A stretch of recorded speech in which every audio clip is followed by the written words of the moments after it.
দিন হয়েছে যে ওদের ডিম এখান থেকে সরাইছি, হয়তো ডিম দিব, প্রথম ডিম এটা। কবুতরের বাচ্চা মাশাআল্লাহ। আসসালামু আলাইকুম রহমতুল্লাহ। আশা করি আল্লাহ সবাইকে ভালো রাখছে। আমাদের খামারের এই যে আমরা স্প্রে সামনাসামনি রেখে দিছি, প্রতি সময় স্প্রে করে ঢুকি পায়ের ভিতরে। নিজেটা নিজে মারতে একটু কষ্ট হয়, তারপরে একটু কষ্ট করে স্প্রে করে ঢুকি। আর আমাদের যেই দেশি মুরগি আনছিলাম কালকে দুইটা, সেই দেশি মুরগি দুইটা এখানে রাখছি আমরা। আমাদের এই দেশি মুরগিটা অনেক ছটফট করতেছে, হয়তো ডিম দিব। যাক আলহামদুলিল্লাহ আমরা এখানে রাখছি। তো প্রতি খোপে অনায়াসে দুইটা মুরগি রাখা যায় দেখেন। আর আমাদের মুরগিটা এখানে রাখার কারণ হইলো আমাদের যেই এই মুরগিগুলো আছে, মানে ফার্মি মুরগির বাচ্চাগুলা, এগুলোর সাথে প্রথমে রাখছিলাম, কিন্তু ওরা অনেক মারামারি করে, যার জন্য ওদেরকে সরাই দিছি। ওদের সরাই গিয়ে এখানে রাখছি। ওদের জন্য ওরা ভালোভাবে খাইতে পারে না, এই কারণে আমি ওদের এখানে রাখলাম। কালকে দেখি যে খানার যে ট্রেটা আছে ওইটাও ফালাই দিছে। আর আমাদের কবুতরগুলাকে আমরা নিচে থাকে যেহেতু আসছিল কবুতর, ওদের উঠায় উপরে রেখে দিছি। এই যে কবুতরের বাচ্চা মাশাআল্লাহ। তো এই বাচ্চা জোড়া এক ভাই নিতে চাইছে, দেখি তার জন্য ইনশাল্লাহ রাইখা দিম। আর আপনাদেরকে যে বলছিলাম আমাদের বাগজিগার পাখির বাচ্চা আমরা হ্যান্ড ফিডিং করামু, কিন্তু ওদের গায়ে পশম জ্বালায় নাই, যার জন্য ওদের বাইর করতে পারি নাই। বেশি না, আর মাত্র 2 থেকে 3 দিন পর আমরা ওদের হ্যান্ড ফিডিং করানোর জন্য বাইর করতে পারুম। আলহামদুলিল্লাহ আল্লাহর রহমতে 3টা বাচ্চাই বাঁচা রয়েছে। সবাই দোয়া করবেন জানি আল্লাহ ওদের সুস্থ রাখে। তো ইনশাল্লাহ আমরা 3 দিন পর ওদেরকে বাইর করে হ্যান্ড ফিডিং করাবো। আজকে কিং কোয়েলের কেজে চোখ যাওয়ার পর দেখলাম যে আজকে আবার ওরা নতুন করে ডিম দিয়ে দিছে। তো আমরা অল্প কিছুদিন হয়েছে যে ওদের ডিম এখান থেকে সরাইছি, আর আবার নতুন করে ডিমটা দিছে। ওরা বসছিল, কিন্তু আমরা ওমে বসাই নাই। অনেক অনেক কিং কোয়েল দেখা যায় ডিম ঠিকই পারে, কিন্তু বসে না। এটা কিসের জন্য আমি ঠিক জানি না, কিন্তু আমার এই জোড়া আলহামদুলিল্লাহ বসে ডিম পাইরে।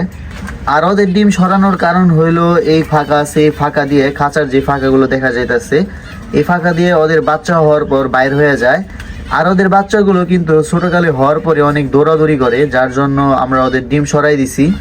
আমি ওদের ডিম ইনকিউবেটরে বসাইতে চাইছিলাম, কিন্তু আমাদের মুরগির ডিমের সাথে বসাবো দেখে আর বসানো হয় না এখন পর্যন্ত। আমরা ইনশাল্লাহ মুরগির ডিম আর ওদের ডিম একসাথে বসাই দিম কিছুদিনের মধ্যে।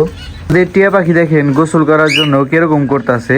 তো আমি চিন্তা করছি যে আমি একটা স্প্রে আনবো, আর ওই স্প্রের মাধ্যমে আমি সবাইকে গোসল করাই দিব। ওদের ককাটেল, তারপরে যে বাগজিগার পাখি আছে, এমনকি কবুতরকেও আমরা স্প্রে করে গোসল করাই দিব। আরেকটা জিনিস দেখাই, ওই যে আমাদের এখানে 2টা জ্বালালি কবুতর বসে থাকে কয়েকদিন যাবত। তো আমার মনে হয় এখানে একটা বাসা বানাই দেওয়ার দরকার ওদের, যার জন্য আমরা চিন্তা করছি আমাদের যে ফলের ক্রেট আছে এগুলা উপরে লাগাই দিম, এই সাইড দিয়ে কোনো জায়গায়। এটা লাগাইলে পরে এটার ভিতরে হয়তো ওরা ডিম বাচ্চা করবো। ভাবতাছি এই ক্রেটটা আমরা কই লাগামো, কারণ আমরা যদি এখানে আমরা এই ক্রেটটা লাগাই দিই তাহলে দেখা যাবে যে টয়লেট করলে নিচে পড়বো, আমাদের যে সিঁড়ি আছে সিঁড়ির মধ্যে পড়বো। যার জন্য এই ক্রেটটা আমরা বাইরের দিকে লাগানোর চেষ্টা করছিলাম, কিন্তু বাইরের দিকে লাগাইলে পুরোপুরিভাবে এই ক্রেটটা টিনের নিচে থাকে না, পানি পড়লে এটার উপরেও পড়বো পানি। আমাদের খামারের এই পাশে অনেকখানি টিন বাড়তি আছে এই যে। তো ভাবতাছি এখানে কাঠও আছে, ভাবতাছি ওই কোনায় লাগাই দিম। তো এখানে লাগাইলে ওই কবুতরগুলো আসবো কিনা আমি সঠিক জানি না, তারপর এখানে লাগাই দিই। যদি এখানে না আসে এই কবুতর তাহলে ওখানে আরেকটা লাগাই দিম। কিন্তু এখানে লাগাইলে আমার মনে হয় ওরা না আসলেও আরেক জোড়া আসবো, কারণ এখান দিয়ে অনেক কবুতর আসে আমাদের এখান দিয়ে। তো আপনাদের একটা জিনিস দেখাই, আল্লাহর কি রহমত দেখেন, পুরো ঘাস জুড়ে আমের বইল, আমের পাতার থেকে আমের বইল বেশি দেখা যাইতেছে। তো আমাদের এখানে এবার অনেক আমের মুকুল আইছে, আমাদের ছোট ছোট গাছেও আমের মুকুল আইছে এবার অনেক। তো আপনাদের ওখানে কেমন আইছে অবশ্যই জানাবেন। তো এখন আমরা এটা ওই যে কোনায় লাগাই দিম, দেখি এখানে আসে কিনা। এখন ওই সাইডে আমি লাগাইতে পারি নাই, কারণ ওই সাইডের জায়গাটা একটু রিক্সি জায়গা, আর ধরার মতো কিছু নাই, যার জন্য আমরা এই সাইডে লাগাই দিছি।